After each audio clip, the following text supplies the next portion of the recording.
বর্তমান সময়ে প্রায় বেশিরভাগ মানুষের জীবনের একটা সবথেকে বড় সমস্যা হলো ওভার থিঙ্কিং। এবার এই ওভার থিঙ্কিং আসলে কি না, প্রত্যেক মুহূর্তে তোমার মনে হচ্ছে যেন তোমার মাথার ভিতর কোনো একটা চিন্তা জট পেকে আছে। কোনো একটা চিন্তা সবসময় তোমার মাথার ভিতর হচ্ছে হচ্ছে হচ্ছে একটা চিন্তা চলে গেল তো আরেকটা চিন্তা হঠাৎ করে মাথার ভিতর ঢুকে যাচ্ছে। কখনো কখনো এমন হয় যে রাত্রিবেলা ঘুমোতে যাওয়ার আগে তুমি কিছু একটা ভাবতে ভাবতে ঘুমোচ্ছ, যেটা তোমার ভাবার কোনো প্রয়োজনই নেই, যেটা তুমি ভাবছো।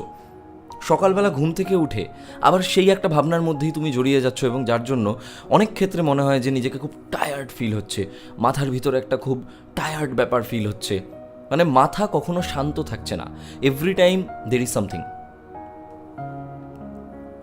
আজকের এই ভিডিওতে আমি 3টে এমন পয়েন্ট বলবো, যেই 3টে পয়েন্টকে যদি ঠিকভাবে বুঝতে পারো এবং এই 3টে পয়েন্টকে যদি সঠিকভাবে কাজে লাগাতে পারো, তাহলে এই ওভার থিঙ্কিংয়ের সমস্যা চলে যাবে। এবং আমি আমার নিজের ব্যক্তিগত জীবনে এই 3টে পয়েন্টকে কাজে লাগিয়ে এই সমস্যাকে ওভারকাম করেছি। তো ভিডিওতে ঢুকে যাব তার আগে আমি 30 সেকেন্ড সময় চেয়ে নেব একটা অ্যাপ সম্পর্কে বলবার জন্য, যেটা হয়তো তোমাদের কাজে লেগে যেতে পারে অনেকের। আর তারপর চলে যাচ্ছি ডিরেক্ট 3টে পয়েন্টে। ওকে ওকে যেহেতু এখন ক্রাইসিস চলছে, প্রচুর মানুষের জব নেই, ইনকাম নেই, এই টাইমে বিনানি অ্যাপ আমাদের হেল্প করতে পারে। যারা টাকা ইনভেস্ট করো তারা এই অ্যাপে টাকা ইনভেস্ট করে টাকা আর্ন করতে পারো। এবং এই অ্যাপটা এতটাই সহজ এবং স্বজ্ঞাত যে মানুষ যায় না যে হোয়াট ইজ ইন্টারনেট, সেও খুব সহজে বুঝে যাবে এই অ্যাপটা। এবং যদি বড় অঙ্ক ইনভেস্ট করতে না চাও তাহলে ছোট অঙ্ক ইনভেস্ট করতে পারো।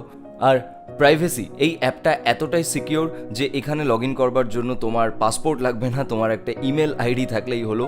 তো আর দেরি কিসের, যাও, আমার ডিসক্রিপশানে লিঙ্ক দেওয়া রয়েছে, ডাউনলোড করো এবং ইনভেস্ট করে টাকা আর্ন করতে স্টার্ট করো। অ্যাপটা পরে ডাউনলোড করো, আগে পুরো ভিডিওটা দেখে নাও, লাইক করতে ভুলো না, চ্যানেলটা সাবস্ক্রাইব করে দিও, তোমাদের লাইক খুব জরুরি। আর কমেন্টে জানিও নেক্সট দিন আমি কোন টপিকে আলোচনা করবো। তো আপাতত চলে যাচ্ছি প্রথম পয়েন্টে। ফার্স্ট পয়েন্ট, একদম বেসিক লেভেল 1। লাস্ট ক্লাসে আমি আমার ইনস্টিটিউটে আমার 100 জন ছাত্রছাত্রীকে জিজ্ঞাসা করেছিলাম যে তোমাদের কাদের কাদের ওভার থিঙ্কিংয়ের সমস্যা আছে। তো তাদের মধ্যে থেকে 90 জন হাত তুলেছিল, তারা এই প্রবলেমটা ফেস করছে। এবং এই মুহূর্তে দাঁড়িয়ে আমি যদি তোমাদেরকে জিজ্ঞাসা করি এবং বলি যে কমেন্ট করে জানাও কার কার এই সমস্যাটা আছে, তাহলে যত লাখ লোক তোমরা এটা দেখবে তার মধ্যে দেখবে হয়তো 70 to 90% লোকও লিখতে পারে যে হ্যাঁ, আমি এই প্রবলেমটা ফেস করছি, আমি খুব ভাবছি, ওভার থিঙ্কিং আছে আমার।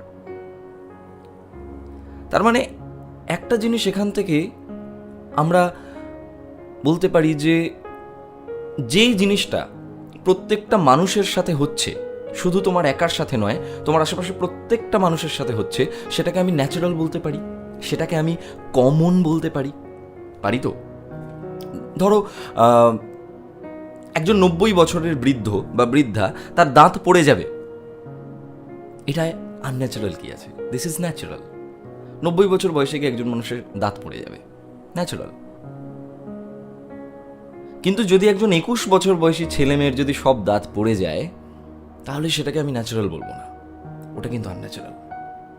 তার মানে যেটা মোস্ট অফ দ্য টাইম হচ্ছে সেটাকে আমি ন্যাচারাল বলছি। দ্যাট মিনস তোমার এখানে প্রত্যেকের সাথে যখন, অধিকাংশের সাথে যখন সেম সমস্যাটা হচ্ছে, সেটাকে আমি ন্যাচারাল বলছি। তাই জন্য সবার আগে তোমাকে বলছি, এটা বিলিভ করো সবার আগে যে ওভার থিঙ্কিং আমার কোনো সমস্যা নয়। হ্যাঁ, আমি ভাবছি একটু বেশি, but over thinking is not my problem. Over thinking is not my problem. কেন প্রবলেম না সেটা বলবো থার্ড পয়েন্টে। এখন জিজ্ঞাসা করো না, রিলেট করতে পারবে, বাট এই মুহূর্তে দাঁড়িয়ে এইটাই বিশ্বাস করো, overthinking is not your problem. বাস, আমাদের লেভেল 1 শেষ। এবার যাচ্ছি আমি লেভেল 2তে। লেভেল 2টা কিন্তু বোঝার বিষয় রয়েছে। ওভার থিঙ্কিংয়ে কী হয়, আমরা বেশিরভাগ সময় বিভিন্ন কেসেস বলছি, কেউ তার ফিউচার নিয়ে ভাবছে যে আমি যদি এক্সামটায় পাস না করি, এক্সামে যদি পাস না করি, তারপর আমার বাড়ির লোক আমাকে কি বলবে, আমাকে সোসাইটি কি বলবে। সে তখন এক্সামটাই দেয়নি, বাট সে ভেবে নিচ্ছে এক্সামে যদি সে পাস না করে তাহলে কি হবে। কেউ একটা রিলেশনশিপে আছে, যদি আমাকে ছেড়ে দেয় ছেড়ে দেওয়ার পর আমি বাড়িতে কি বলবো, আমি কি করব, আমার কি হবে, আমি হয়তো মরেই যাব, আমি হয়তো বাঁচতেই পারবো না। অথচ তার রিলেশনশিপটা ওই মুহূর্তে দাঁড়িয়ে ভালোই চলছে। কেউ চাকরিতে যাচ্ছে, গিয়ে মনে করছে যে আমাকে যদি অফিস থেকে ছাঁটাই করে দেয়, সে অফিসে ছুটি চাইতে ভয় পাচ্ছে, ভাবছে যদি ছুটি চাইলে বস আমাকে বের করে দেয়। কখনো কখনো সে ভাবছে যে তারই জন্য সব সমস্যা রাইজ করছে, কোনো একটা জায়গায় কোনো সমস্যা হয়েছে, তার জন্য সে নিজে দায়ী, সে নিজেকে দায়ী করছে। তার মানে ফিউচারের কোনো একটা বিষয়কে নিয়ে বা কখনো পাস্টের কোনো একটা বিষয়কে নিয়ে অতিরিক্ত ভাবনা, যেটা আসলেই হচ্ছে না, যেটা আসলে হয়ইনি, বাট সে সেটাকে নিজের মনের মধ্যে ভেবে নিচ্ছে যে এটা এটা এটা এটা, বা সে অ্যাজিউম করে নিচ্ছে যে আমার জন্যই হচ্ছে, বা সে অ্যাজিউম করে নিচ্ছে যে এটাই হবে, বাট এখনো পর্যন্ত প্রেজেন্ট সিচুয়েশনে সেই ঘটনাটাই ঘটেনি। আমি তো বলে দিলাম over thinking is not your problem. কারণ মানুষের ব্রেন এটা তো কাজ করবেই, মানুষ তো ভাববেই। কিডনি কাজ করা যদি বন্ধ করে দেয় তাহলে তো ডায়ালিসিস নিতে হবে, তারপর ডায়ালিসিস নিতে নিতে একজন মানুষ মরে যায়। হার্ট যদি কাজ করা বন্ধ করে দেয় তাহলে হার্ট সিজ হয়ে আমরা মরে যাব। তো ব্রেন তো কাজ করবেই। প্রবলেমটা হচ্ছে যখন তুমি যেটা হচ্ছে সেটাকে অ্যাজ ইট ইজ না দেখে তুমি নিজের ইম্যাজিনেশনে এমন কিছু ভেবে নিচ্ছ যেটা আসলে রিয়েল লাইফে হয়নি, সেটাকে ভাবছো এবং সেটাকে প্রায়োরিটি দিচ্ছ। That is your problem. যেটা তোমার লাইফে হয়নি সেটাকে তুমি প্রায়োরিটি দিচ্ছ এবং ভেবে নিচ্ছ কত কিছু ইম্যাজিনেশনে নিজের। বাট অ্যাজ ইট ইজ তুমি যদি দেখো সেই জিনিসটাকে, তাহলে তোমার কাছে তখনও পর্যন্ত চান্স আছে যে তোমার যদি মনে হচ্ছে আমি এক্সামটা ফেল করে যাব, তাহলে আজকে আমি ভালো করে পড়ি, তাহলে কাল আমি এক্সামটা ফেল করব না। যেটা যেমন সেটাকে সেভাবে দেখতে শেখো। যেটা চোখের সামনে আছে, যা দেখতে পাচ্ছ, যেই সিচুয়েশনটাকে ফেস করছো, সেটাই তোমার জন্য এই মুহূর্তে বাস্তব। আর বাকিটা কিচ্ছু বাস্তব নয়, সব তোমার ইম্যাজিনেশন, সব তোমার ইলিউশন। যেটা এই মুহূর্তে আছে ওটাই বাস্তব, ওটাই তুমি। মাথার ভিতর যেটা চলছে ওটা তোমার ইমাজিনেশন, ভাবনা, ওটা তোমার ইলিউশন। এবং ইলিউশন কিন্তু তোমার ভাসিয়ে দিতে পারে বিভিন্ন জায়গায়। এটা গেল সেকেন্ড পয়েন্ট, সেকেন্ড লেভেল। এবং থার্ড লেভেল, সব থেকে ইম্পর্টেন্ট লেভেল, হাত থেকে রক্ত বেরোচ্ছে। কেন বেরোচ্ছে? রক্ত বেরোনোটা কি কারণ? নো, রক্ত বেরোনোটা হচ্ছে এফেক্ট। কারণ কি? বোধহয় কেটে গেছিল, বোধহয় ভেঙে গেছিল। বুঝতে পারছ? কজ আর এফেক্ট।